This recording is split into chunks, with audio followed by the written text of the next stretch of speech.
Assalamualaikum warahmatullahi wabarakatuh. Ya Rabbi bil Mustafa balligh maqasidana waghfir lana ma madha ya wasi'al karami.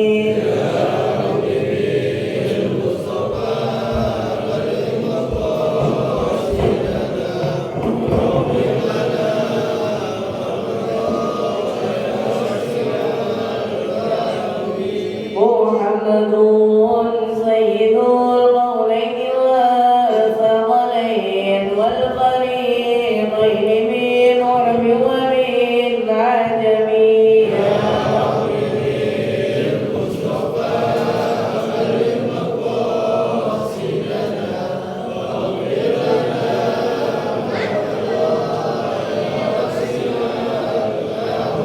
نبينا الآمر الناحي فلا أحد أبر في قول لا منه ولا نعم.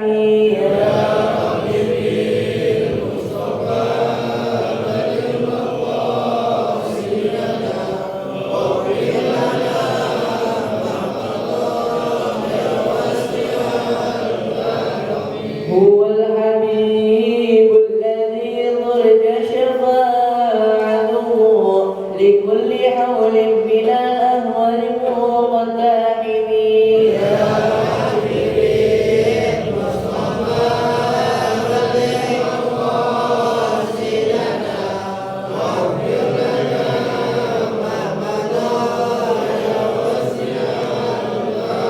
داعي الله فالمستمسكون به مستمسكون بحبل غير منقسم.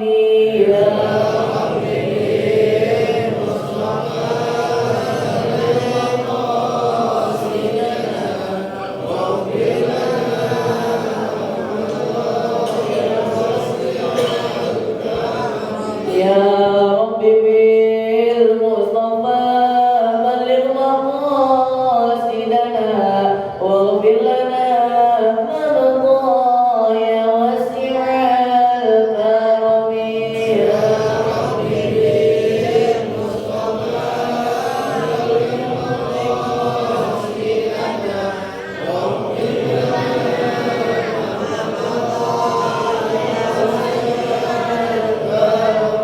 اللهم صل وسلم وبارك عليه وعلى آله. Assalamualaikum warahmatullahi wabarakatuh.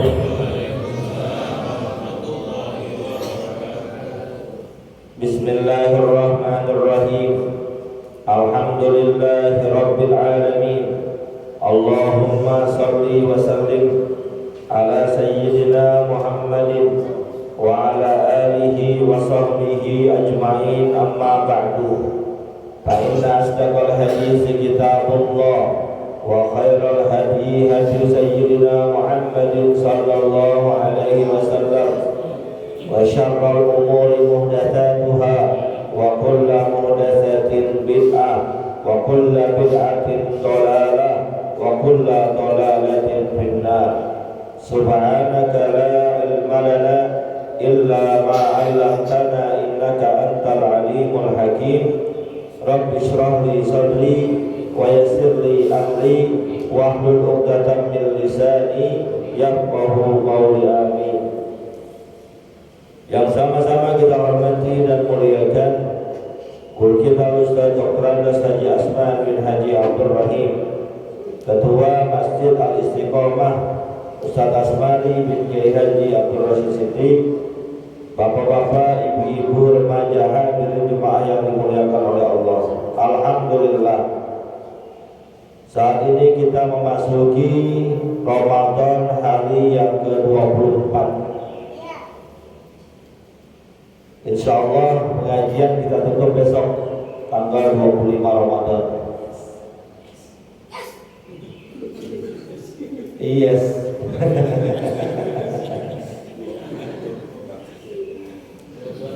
Iya, semua dekat lebaran kayaknya. Mudah-mudahan kita jalani menambah wawasan pengetahuan agama kita, menjadi ilmu yang bermanfaat dan juga bisa kita amalkan dalam kehidupan sehari-hari. Amin ya rabbal alamin. Melanjutkan bacaan kitab An-Nasaihud Diniyah wal Wasaya Al-Imaniyah karangan Al-Habib Abdullah Al-Haddad. Bismillahirrahmanirrahim. Qala al-mu'allif rahimahullah ta'ala anhu wa amma zakatul fitri fatajibu bi kulli syahri Ramadan ala kulli kabirin wa saghirin wa hurrin wa 'abdin minal muslimina al-qadirina 'alaiha wa ma wajabat 'alaihi nafaqatu li ahadin wajabat 'alaihi fitratuhu wal fitratu arba'atu amdadin wallahu a'lam. Melanjutkan pembahasan kita, pengarang kitab menjelaskan, ini saya lengkap karena saya ingin masuk tentang zakat fitrah. Wa amma zakatul fitri, dan adapun zakat fitrah itu fatajibu bi kulli syahri Ramadan, wajib hukumnya untuk dilaksanakan pada setiap bulan Ramadan. Kalau kemarin kita bahas mengenai zakat harta, zakat hasil pertanian, hasil perkebunan, itu tidak harus dikeluarkan pada bulan Ramadan. Karena misalnya zakat harta, simpanan emas ataupun perak, dia wajib dikeluarkan kalau sudah diantaranya mencapai 1 tahun kepemilikan. Misalnya bulan Januari dia punya uang 100 juta tahun 2022, masuk Januari 2023 uangnya tetap ataupun bertambah, maka itu per Januari wajib dia keluarkan zakatnya 2,5%. Begitu juga simpanan emas. Kalau seandainya itu di bulan Januari, ketemu lagi bulan Januari. Kalau itu di bulan Februari, ketemunya lagi bulan Februari. Nggak berpatokan dengan Ramadan. Cuma kadang orang biar gampang ya, dimulai penghitungannya dari bulan Ramadan supaya keingetan, sekalian zakat fitrah dan juga sekalian zakat malnya ataupun tijarahnya. Ataupun misalnya zakat pertanian, perkebunan, itu mengeluarkan zakatnya bukan per tahun tapi per panen. Waktu haqqahu yauma hasadih, kata Allah Subhanahu wa taala. Tunaikan haknya pada saat hari panennya. Kalau panennya setahun 2 kali, maka wajib zakatnya setahun 2 kali. Kalau setahun 3 kali, maka wajib zakatnya setahun 3 kali. Tergantung kapan panennya. Nah, adapun zakat fitrah itu hanya diwajibkan pada bulan Ramadan. Kepada siapa? Ala kulli kabirin wa saghirin wa hurrin wa 'abdin. Kepada setiap orang yang sudah dewasa ataupun anak-anak ataupun orang merdeka ataupun budak, wajib bayar zakat fitrah. Orang tua, anak-anak, orang merdeka, kita ada orang merdeka, atau perbudakan pada zaman perbudakan tetap wajib bayar zakat. Cuma kalau perbudak dia jadi budak, kehidupannya ditanggung oleh tuannya, maka yang wajib membayarkan zakatnya adalah tuannya. Anak kecil, anak-anak bahkan masih usia bayi sekalipun, dia sudah wajib membayar zakat, tapi yang membayar zakatnya adalah orang tuanya. Ukurannya bayar zakat itu diantaranya kalau dia sudah merasakan bulan Ramadan dan juga merasakan awal Syawal. Ramadan masih hidup, awal Syawal masih hidup, wajib bayar zakat. Kalau salah satunya enggak, maka enggak wajib. Ramadan masih hidup, 27 Ramadan meninggal, enggak wajib bayar zakat. Ramadan masih dalam kandungan, malam takbiran dilahirkan, enggak wajib bayar zakat. Kenapa? Karena enggak ketemu dua-duanya, hanya ketemu salah satunya, dia tidak wajib bayar zakat. Pokoknya intinya gampang itu aja. Ngerasain Ramadan mau awal dan awal Syawal wajib bayar zakat. Meninggal jam 8 malam takbiran, maka wajib bayar zakat kalau seandainya dia belum bayar zakatnya. Kenapa? Ngerasain Ramadan, ngerasain juga awal bulan Syawal yang mulai masuknya saat maghrib. Dan zakat fitrah ini wajib bagi setiap orang Islam sekalipun dia kagak puasa. Kan ada ya orang Islam yang kalah puasanya 30 hari, sebulan pol dia gak puasa karena emang malesnya, emang ogahnya. Walaupun dia gak puasa tetap bayar zakat fitrah. Bukan berarti kan saya gak puasa berarti saya gak harus bayar zakat. Enggak, karena puasa dan zakat pada prinsipnya dua ibadah yang berbeda. Walaupun kata pengarang kitab ini saling keterkaitan, mempengaruhi kualitas ibadah yang satu dengan yang lainnya, tapi dalam pengerjaannya dia berbeda. Sekalipun dia memang gak mau puasa sebulan, tetap bayar zakat fitrahnya.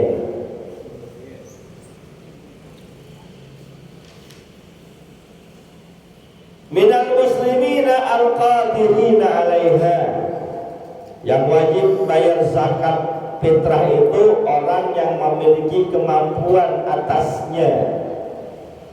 Dan ukuran mampu untuk bayar zakat fitrah itu sangat ringan, berbeda dengan ukuran mampu orang pergi haji.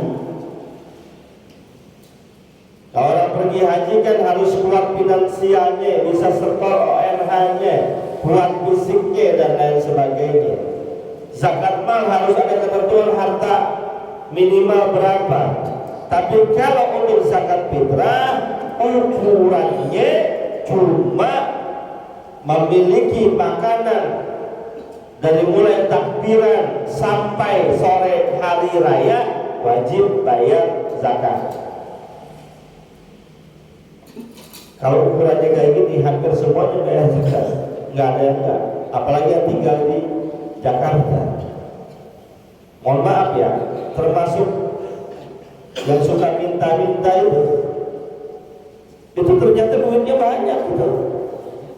Bang ada yang bilang banyakkan dia sama kita kadang-kadang.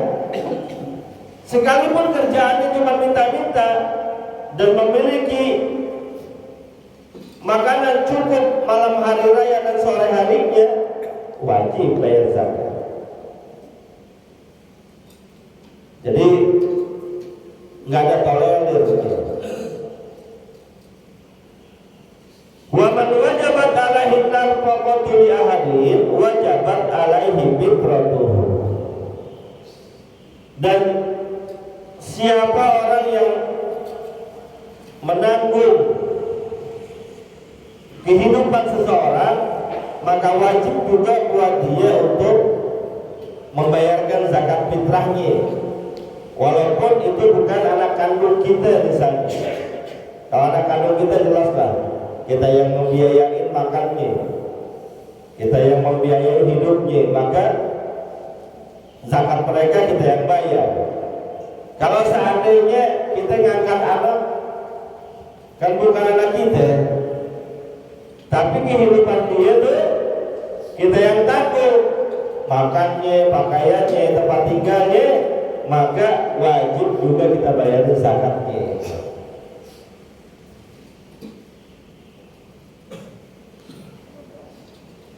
Wal fitratu arba'atu amdadin.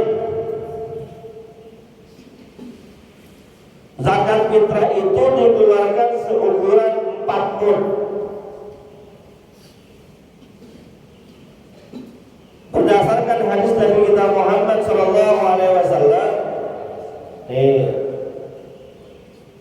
sekarang ini lagi rame orang nge-share ceramah tentang zakat, yang di-share itu sepotong doang.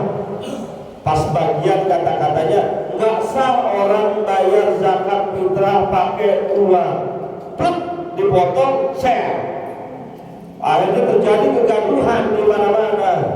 Di grup WhatsApp rame, jangan kata itu, di grup WhatsAppnya para ulama dan pejabat pela aja rame banget. Saya cuma ketawa aja melihatnya. Mungkin guru-guru yang lain juga pada ketawa itu melihatnya.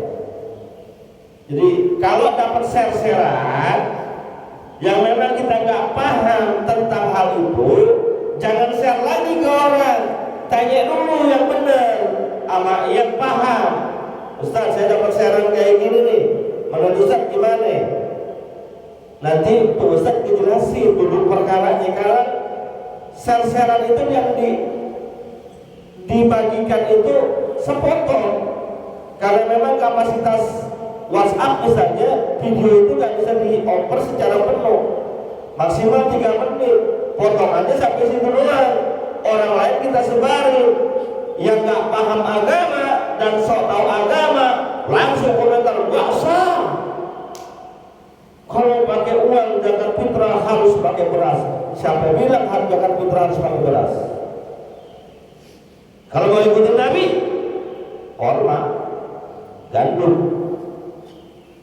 Nah, karena masalah ini, lihat bagaimana baginda Rasulullah SAW mengeluarkan zakat fitrah. Dalam sebuah riwayat hadis katakan, farada Rasulullah sallallahu alaihi wasallam zakat al-fitri so'an min tamrin au so'an min sya'irin. Baginda Rasulullah SAW mewajibkan zakat fitrah kepada setiap orang muslim, baik merdeka maupun budak, sebanyak 1 sok dari korma ataupun 1 sok gandum.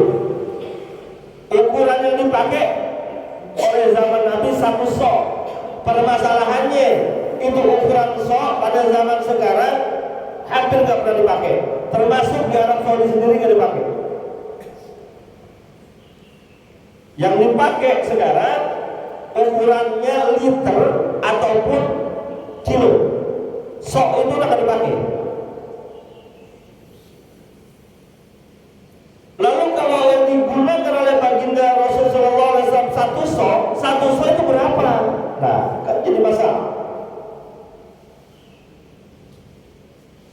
Yang paham ini tentu ulama, para guru, para kiai, para masyayikh, para imam-imam mazhab yang 4, Imam Malik, Imam Abu Hanifah, Imam Syafi'i, dan Imam Ahmad bin Hanbal.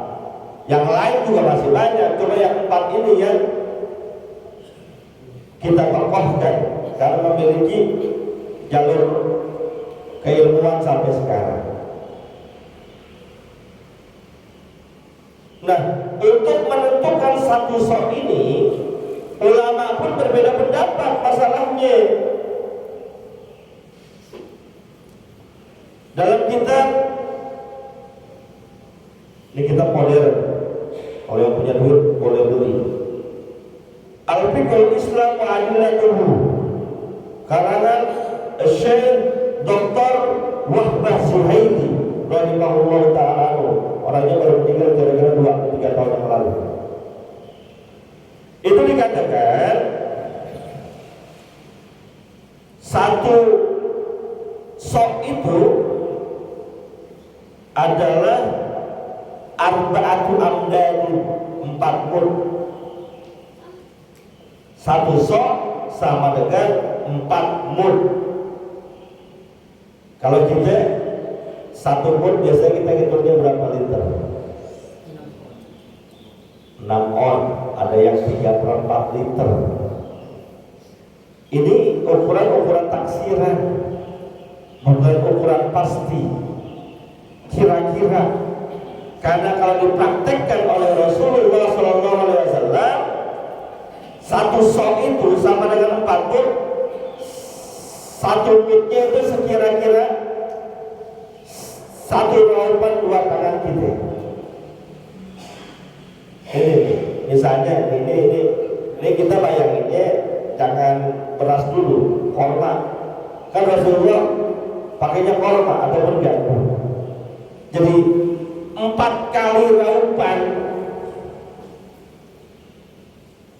tangan Rasulullah SAW korma berarti adalah 1 sok.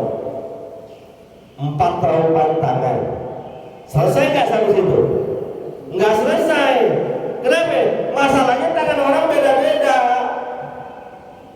Tangan saya sedang, ada yang gede, ada yang tangannya gede, ada yang kecil.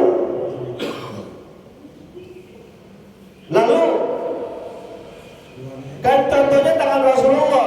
Pertanyaannya siapa yang menang? Lihat tangan Rasulullah. Tuh langsung ngukurin tangan, beda gak tuh? Gaji wajahnya Bapak sangat beda tuh. Tangan Rasulullah ada yang pernah lihat ukurannya? Enggak juga. Akhirnya di sini ada beberapa perbedaan. Karena ukuran tangan yang digunakan itu tidak sama, sehingga 4 mazhab ini ada yang sama, ada yang beda. 4 mud menurut mereka, menurut Imam Malik, menurut Imam Syafi'i, menurut Imam Ahmad bin Hanbal adalah 2,75 kilo. Tapi kan ngukurnya korma, bukan beras. 1 raup korma 2 tangan dengan 1 raup beras 2 tangan, beratnya sama apa enggak kira-kira? Ayo coba, kira-kira sama apa enggak? Enggak. Beratan mana? Beratan korma. Karena jenisnya berbeda, beratnya juga berbeda. Nanti akhirnya kesimpulan hukumnya juga beda. Ini sampai sini puyeng tak kira-kira? Sampai sini puyeng tak kira-kira? Puyeng ya? Enggak apa-apa, saya sengaja bikin puyeng biar wawasan kita terbuka, sehingga kalau ketemu orang nge-share sesuatu itu nggak gampang kita bagi lagi ke orang, karena tahapan ilmunya itu panjang. Satu tuh, Imam Malik, Imam Syafi'i, Imam Ahmad bin Hanbal sepakat, menurut beliau semua 1 sok sama dengan 2,75 kilo. Sekarang Imam Abu Hanifah bukan orang sembarangan, orang pintar. Beliau sesuai dengan empirik pengetahuannya, berdasarkan penelitiannya, 1 sok itu sama dengan 3,8 kilo.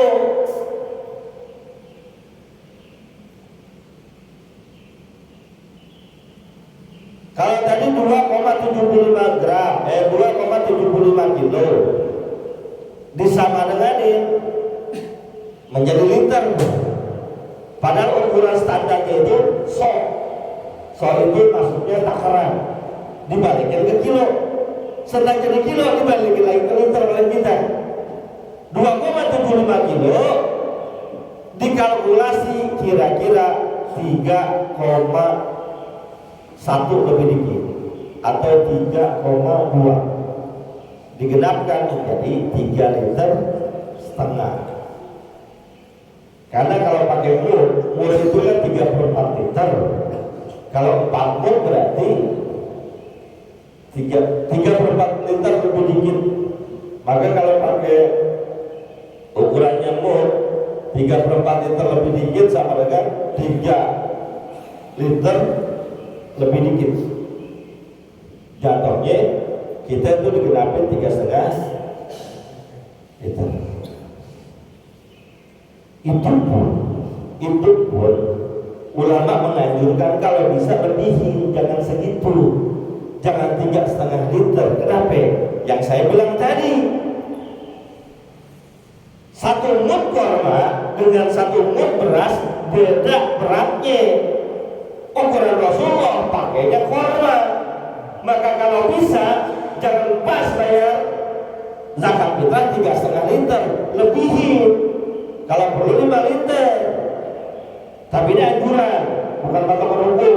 Untuk jaga-jaga ikhtiar karena faktor pengukurnya beda. Jelas nggak sampai sini?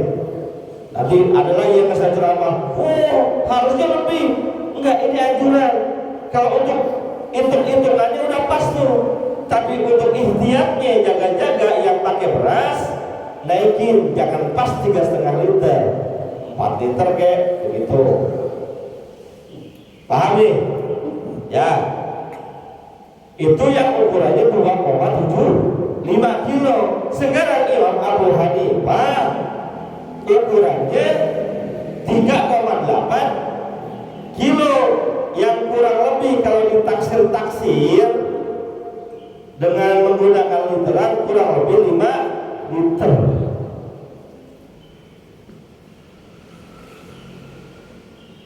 Jadi kalau yang bermegang teguh dengan pendapatnya Imam Abu Hanifah, bayar zakat fitrahnya 5 liter, bukan 3,5 liter. Sampai sini jelas nggak bedanya? Jelas ya? Kenapa bisa beda ukurannya? Karena yang jadi standarnya itu beda, cara ngambil hukumnya beda, kesimpulannya juga beda. Sampai sini jelas ya? Jadi kalau ada orang mau bayar zakat 5 liter, nggak apa-apa, terima aja. Atau kita pengen jaga-jaga, saya mau 5 liter aja, nggak apa-apa, silahkan aja. Nah sekarang yang jadi polemik berikutnya, bolehkah bayar zakat fitrah pakai uang? Nah, kita dudukkan dulu hukumnya. Standarnya Nabi bayar zakat fitrah saat itu dengan korma dan juga gandum atau, karena itu adalah makanan pokok saat itu. Maka berdasarkan itu Imam Malik, Imam Syafi'i, Imam Ahmad bin Hanbal mengatakan zakat fitrah hanya dengan makanan pokok, nggak boleh dengan yang lainnya.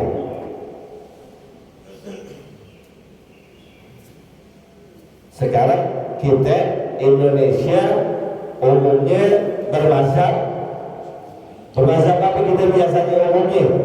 Syafi'i. Kata Imam Syafi'i, zakat fitrah harus pakai beras.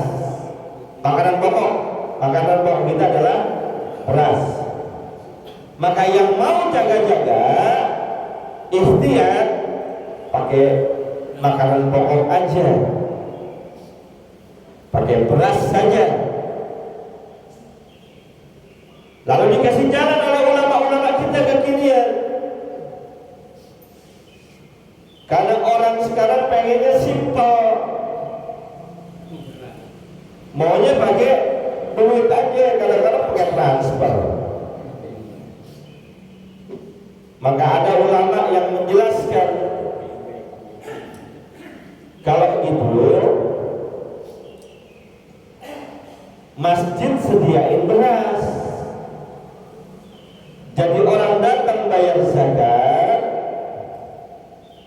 bawanya uang dari rumah sampai sini ditukar dulu dengan beras. Disediain beras nih oleh panitianya. Seukuran satu orang berapa? 3,5 liter. Diuangin berapa? 45.000. Tukar nih Pak nih. Uangnya saya tukar dengan beras. Berasnya saya buat zakat fitrah. Ini beberapa masjid praktekin kayak gitu. Beberapa masjid praktekin kayak gitu. Jadi tukar dulu. Jadi nggak bayar pakai uang, tetap pakai beras. Kata ulama yang lain jangan begitu. Sama aja berjual beli di masjid. Hukum jual beli di masjid hukumnya minimal makruh. Salah lagi dah. Iya. Salah lagi kan. Jadi bagaimana? Ya udah yang bayar bawa uang bahasanya titip uang buat beli beras. Titip. Nanti panitianya yang beli beras. Beli berasnya jangan di masjid. Karena kalau terjadi transaksi jual beli di masjid, jatuhnya makruh. Dalam riwayat hadis dikatakan lagu kalau transaksi jual belinya itu nggak ada keberkahannya. Ribet kan? Ribet nggak? Ribet. Kalau nggak mau begitu, satu-satunya jalan supaya bisa mengeluarkan zakat fitrah pakai uang adalah pindah mazhab. Ini harus dijelasin. Ambilnya, panitianya jelasin. Dia mau bayar zakat fitrah. Bayar berapa Pak? 45.000. Ya udah saya sekian nih. Jelasin dulu, Pak. Sebetulnya harus pakai beras Indonesia. Tapi karena Bapak mau pakai uang, berarti Bapak pindah mazhab ya Pak ya. Ke pendapatnya Imam Abu Hanifah nih. Begitu jelasin agar mereka paham bahwa sesungguhnya dasar hukum bayar zakat itu beras di Indonesia. Kalaupun kita mau pakai uang, nggak usah dibilang nggak sah. Kenapa? Karena ada ulama yang membolehkan pakai uang. Siapa? Imam Abu Hanifah. Beliau bukan orang sembarangan. Kenapa beliau bilang boleh pakai uang? Berdasarkan hadis Nabi kita Muhammad Sallallahu Alaihi Wasallam, "Aghnuru minat-tulabi hadal yawma." Bebaskan mereka, cukupkan mereka dari minta-minta pada hari ini, hari raya Id. Mohon maaf, kenapa sampai boleh pakai uang? Dulu zaman Nabi orang bayar zakat fitrah pakai korma doang cukup. Kenapa? Karena kita makan korma nggak perlu lauk pendamping. Tapi orang sekarang Indonesia makannya apa kita? Nasi kan, bukan beras. Nasi harus diolah pakai uang. Nasi itu asalnya dari beras. Beras itu kudu diolah. Udah jadi nasi pun bisa nggak kita makan nasi doang? Kudu ada lauknya. Lauknya butuh duit. Makanya disitulah perbedaan ulama kudu cakep banget nguntungin kita. Jadi nggak usah diribetin. Itu yang bikin ribet tuh orang yang nggak paham, sok-sokan paham. Jadi kacau urusannya. Karena dari zaman dulu guru-guru kita udah membolehin pakai uang karena ada pendapat yang membolehkan. Kenapa dibolehin? Dasarnya tadi Abdul minatullah bihadal yawma, pendapatnya Imam Abu Hanifah. Karena menurut beliau atau menurut ulama-ulama kita, kalau baginda Rasul keluarinnya korma, bisa tuh korma kita makan sendirian tanpa lauk pendamping. Sementara nasi nggak bisa, kudu ada temennya. Agar mereka nggak minta-minta, agar mereka nggak kekurangan. Beras kasih, uang juga kasih. Jelas tadi ya. Jadi yang mau pakai beras itu silahkan berpegang teguh dengan pendapat Imam Syafi'i. Kalau mau pakai uang berpegang dengan Imam Abu Hanifah. Selesai nggak? Belum. Jangan saya dapat sedikit. Tinggal 2 hari lagi ngaji. Selesai nggak sampai situ? Belum. Karena kata ulama, kalau mengambil satu pendapat harus satu paket. Maksudnya kalau mau bayar pakai uang berarti pendapatnya Imam Abu Hanifah. Satu paket termasuk ukuran bayar zakatnya ikutin Imam Abu Hanifah. Berapa Imam Abu Hanifah tadi bayar zakatnya? Berapa kilo? 3,8 kilo. Kalau di literin kurang lebih 5 liter. 5 liter berapa duit? Kalau berasnya 12.000, 60. Saya pernah nanya dengan guru saya almarhum almarhumullah Kiai Haji Dr. Ahmad Lutfi Fakrullah. Beliau sebelum meninggal kan masih ketua Basnas kalau nggak salah. Dan itu standar yang dipakai oleh Basnas itu pendapatnya Imam Abu Hanifah 5 liter.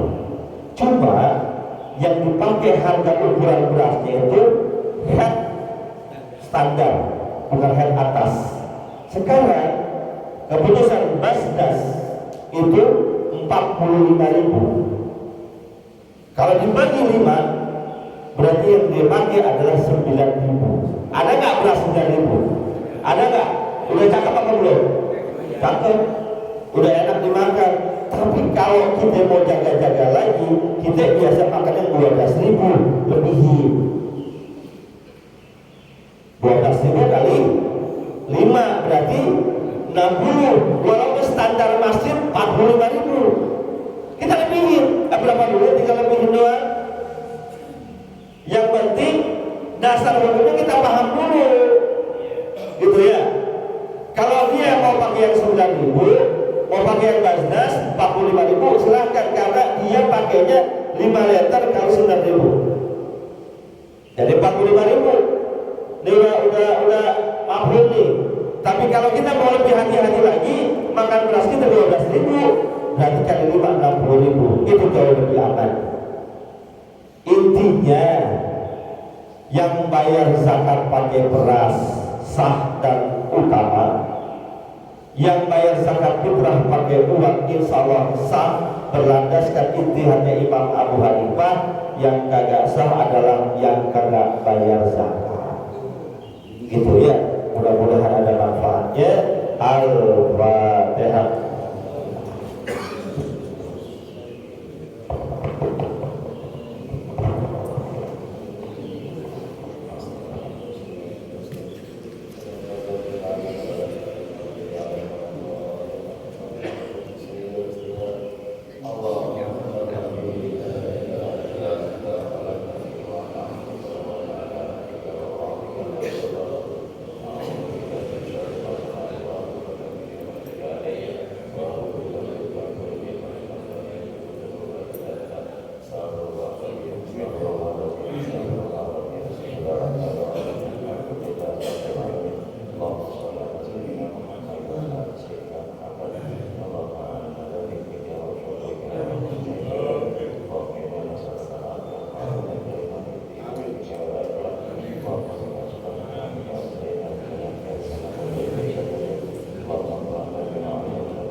wabarakatuh.